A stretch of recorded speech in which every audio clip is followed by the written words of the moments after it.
ભારતના સ્વાતંત્ર્ય દિન નિમિત્તે આજે જામનગર જિલ્લાની જિલ્લા કક્ષાની ઉજવણી ધ્રોળ ખાતે એક ઐતિહાસિક ભૂચરમોરી મેદાન ખાતે કરવામાં આવી અને હજારો લોકોએ આ ઉજવણીમાં ભાગ લીધો.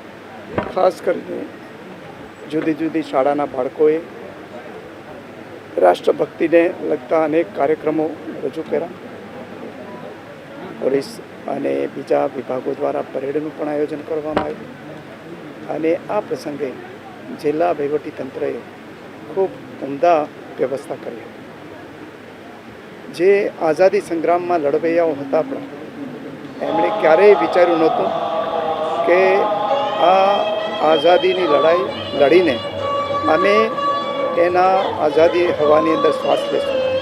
છતાં નવી પેઢી જે આપણી છે એ પેઢીને આઝાદ ભારતની નવી વ્યવસ્થાનો લાભ મળી શકે એ માટે પોતાના તન મન અને ધનનું બલિદાન આપીને આપણને સૌને આઝાદ કર્યા છે.